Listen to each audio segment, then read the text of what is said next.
Hello everyone and welcome to Mind Review. I am Sakshi Kaushik and in today's video we will be discussing about neurodevelopmental disorders. So as you all know कि Let's Crack It series में UG level का psychology syllabus हम लोग cover कर रहे हैं which is important for a lot of entrances that we have. So the last paper that is left in this series is that of clinical psychology. इससे पहले के बहुत सारे papers हम already cover कर चुके हैं. In case you have missed out on any paper or video, you can go back to the Let's Crack It series playlist and watch all of those videos as well. और इस playlist का link मैंने description box में भी attach कर दिया है for your convenience. So let's get started with today's video और समझते हैं कि सबसे पहले ये न्यूरोडेवलपमेंटल डिसऑर्डर्स होते क्या हैं. ठीक है, सो ऑफन ये जो न्यूरोडेवलपमेंटल डिसऑर्डर्स हैं जहां पे कहीं ना कहीं न्यूरो एंड डेवलपमेंट, सो हमारे ब्रेन की डेवलपमेंट, न्यूरॉन्स की डेवलपमेंट में कुछ ना कुछ एबनॉर्मैलिटी आ रही है. ठीक है, तो often they are manifested in the early stage of childhood. बच्चा स्कूल ज्वाइन करता है, कई बार उससे पहले ही भी मैनिफेस्ट हो जाते हैं न्यूरो डेवलपमेंटल डिसऑर्डर्स, नहीं तो स्कूल एज तक तो हो ही जाते हैं. ठीक है, देर आर डेफिसिट्स और excess in a particular behaviour. तो कोई भी बिहेवियर या तो जितना होना चाहिए उससे कम है या उससे बहुत ज्यादा एक्सेस में है. And there are delays in achieving the age appropriate behaviour. So हमने डेवलपमेंटल साइकोलॉजी में पढ़े थे ना कुछ एज अप्रोप्रिएट माइलस्टोन्स जो बच्चे अचीव करते हैं, या तो लैंग्वेज में या फिर वॉकिंग अराउंड और थिंकिंग और decision making, all of those things. So उन एज अप्रोप्रिएट बिहेवियर के माइलस्टोन्स को अचीव करने में भी कहीं ना कहीं डिले रहता है. So these are some very very brief characteristics of neuro developmental disorders. अब जो डिफरेंट डिसऑर्डर्स इसके अंडर कवर होते हैं, जब हम वो पढ़ेंगे तो आपको और क्लियर होता जाएगा. So the first one that we will be covering today is ADHD. ADHD stands for attention deficit hyperactivity disorder. तो सारी डेफिनेशन आपके डिसऑर्डर के नाम में ही है, यानी कि अटेंशन डेफिसिट है, कहीं ना कहीं इन अटेंटिवनेस आ रही है बच्चे में, हाइपर एक्टिविटी है. वंस अगेन मैंने पहले भी बताया था हाइपो और हाइपर का difference. Hypo means less and hyper means a lot and a more. So बहुत ज्यादा एक्टिविटी इन्वॉल्व है. So these are some very very brief characteristics of ADHD. ठीक है, इनअटेंटिवनेस है, इम्पल्सिविटी है, हाइपर एक्टिविटी है. But one thing that I would like you all to know about and be sensitised about is कि जिन भी बच्चों को बेशक ADHD का डायग्नोसिस हुआ हो या if they are having ADHD, it's not their fault. ठीक है, किसी के भी डिसऑर्डर होने पे उनकी गलती नहीं होती है. रादर ADHD के साथ तो ये कुछ ऐसा डिसऑर्डर होता है कि often it's the job of the teachers और द केयर टेकर्स कि वो अपने टीचिंग मेथड्स, अपने केयर टेकिंग मेथड्स बच्चे के हिसाब से ट्यून इन करे. It's not the responsibility of the child. अगर वो इनअटेंटिव है तो क्या आप कुछ ऐसा डिफरेंट टीचिंग मैकेनिज्म ला सकते हो जिससे बच्चे की कॉन्सेंट्रेशन इंप्रूव हो, जिससे वो इजीली डिस्ट्रैक्ट ना हो, जिससे वो इंस्ट्रक्शंस फॉलो कर पाए. So you have to bring about some changes in your teaching method. Be kind and compassionate towards them always. ठीक है, in fact it is a rule, a thumb of rule that you should have for everybody, not just for anyone having a disorder but in general. सबके साथ यार थोड़ा kindness रखो, compassion रखो, कुछ जाएगा नहीं. in fact you would feel very good in that. ठीक है, सो कहीं ना कहीं इनअटेंटिवनेस रहती है जिसकी वजह से concentration because if you will not concentrate on something how will you be attentive.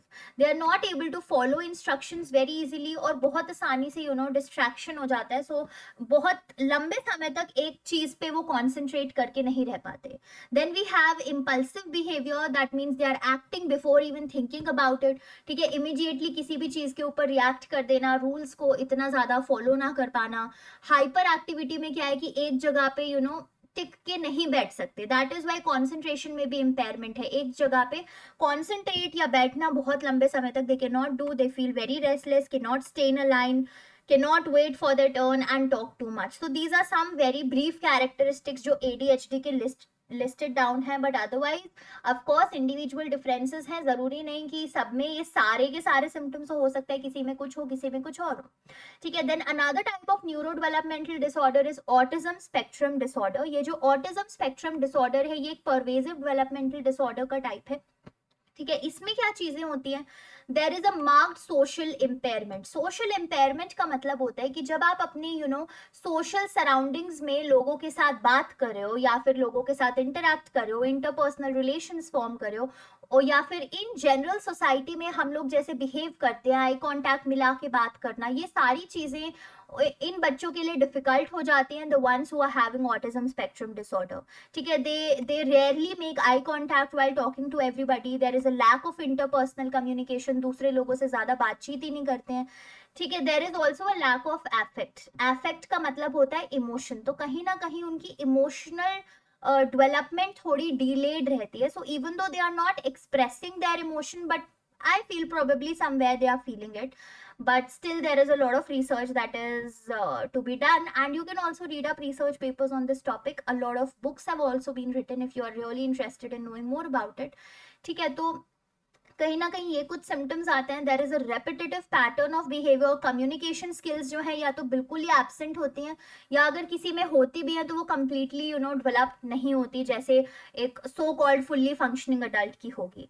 They may react aggressively if their routine is not followed. So these people they are very peculiar about their routine, कि अगर मुझे बोला था 9 o'clock breakfast time है, so it should be that only. So they are a little peculiar about routine, and if it is not followed they may react a little aggressively at that point of time. And mostly the people who have the diagnosis of autism spectrum disorder or who are having this disorder, they are mildly retarded. That basically means कि उनका जो intellectual quotient, intelligence quotient होता है IQ, वो below average होता है। below average होने का मतलब यानी कि 70 या 70 से below IQ है। ठीक है, so that is what we are going to study next only, जो एक और न्यूरो डेवलपमेंटल डिसऑर्डर का ही पार्ट होता है, which is your intellectual disability.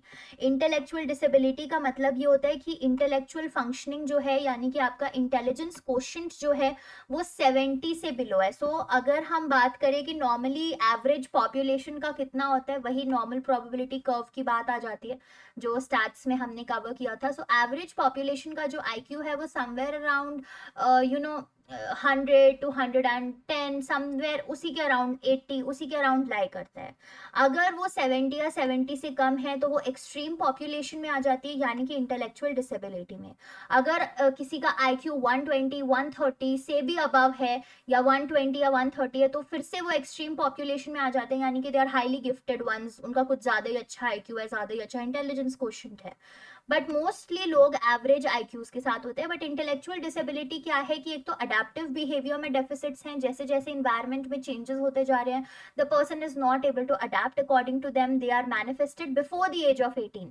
18 साल से पहले पहले ही ये सिम्टम्स मैनिफेस्ट हो जाने चाहिए। कौन से सिम्टम्स? एक तो कि IQ 70 से बिलो है, दूसरा अडेप्टिव बिहेवियर में डेफिसिट्स आ रहे हैं, child is not able to adapt completely to the surroundings, and these two things should have been manifested before the age of 18। Now there can be different levels of intellectual disability.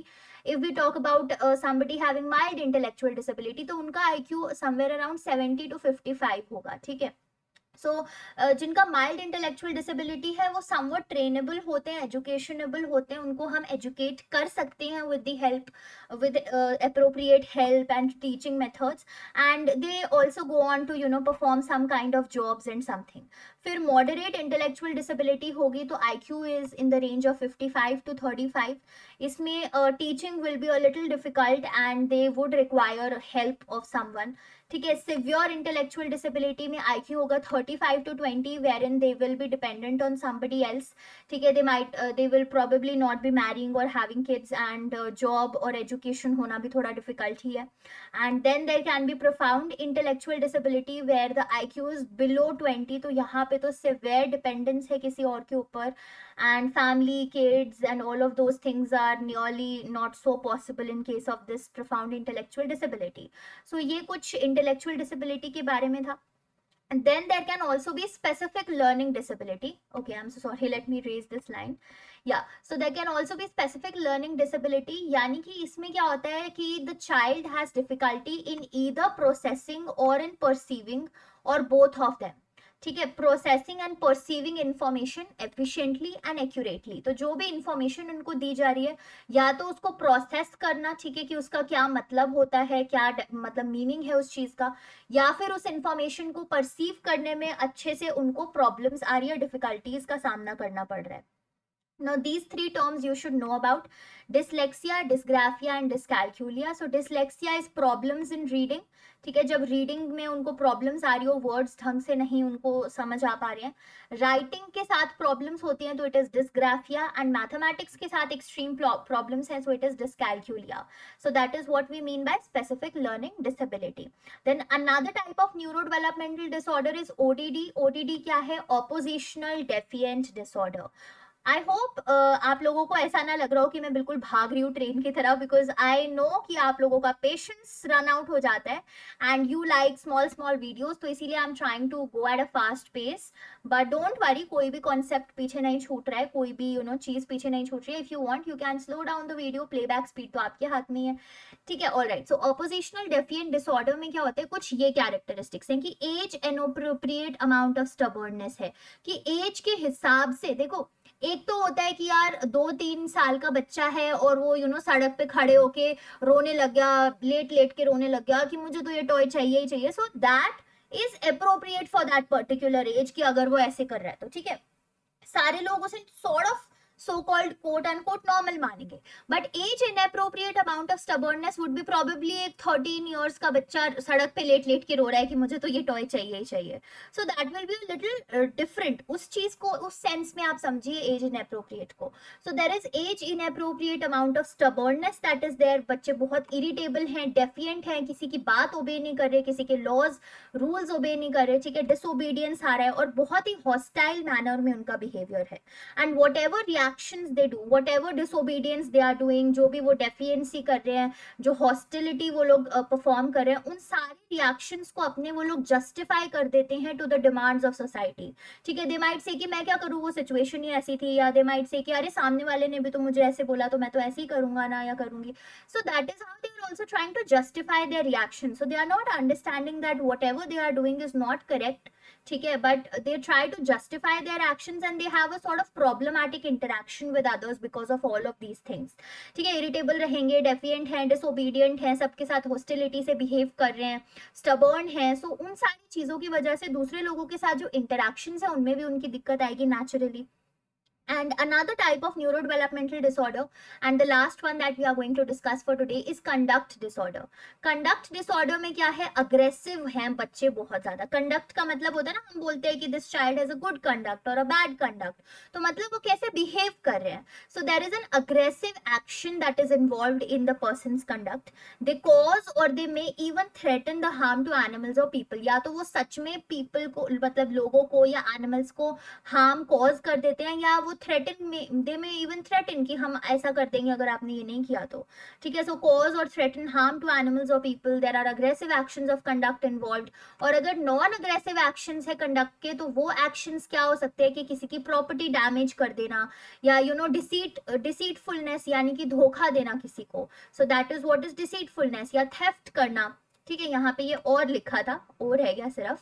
Alright, so non aggressive conducts would involve these things, कि किसी के यहाँ से चोरी कर लेना, कोई नुकसान पहुंचाए बिना बट चोरी कर देना.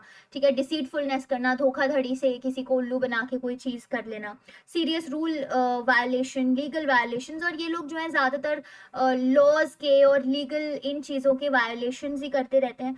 एंड अग्रेशन में भी वर्बल, फिजिकल और हॉस्टाइल. ठीक है, वर्बल अग्रेशन से किसी को कर्स कर देना. ठीक है, फिजिकल अग्रेशन हो सकता है, हॉस्टाइल अग्रेशन हो सकता है. So basically conduct disorder is all about the child sort of behaving very aggressively, causing harm to the other person. Aggressive behaviour, non aggressive behaviour भी हो सकता है. ठीक है, and sometimes people get confused with CD, that is conduct disorder, and ODD. तो difference यही है कि देखो सीडी में अग्रेशन पे बहुत ज्यादा एम्फेसिस है. ठीक है, एंड चाहे वो अग्रेशन हो या non aggressive behaviour, but aggression पे एम्फेसिस है.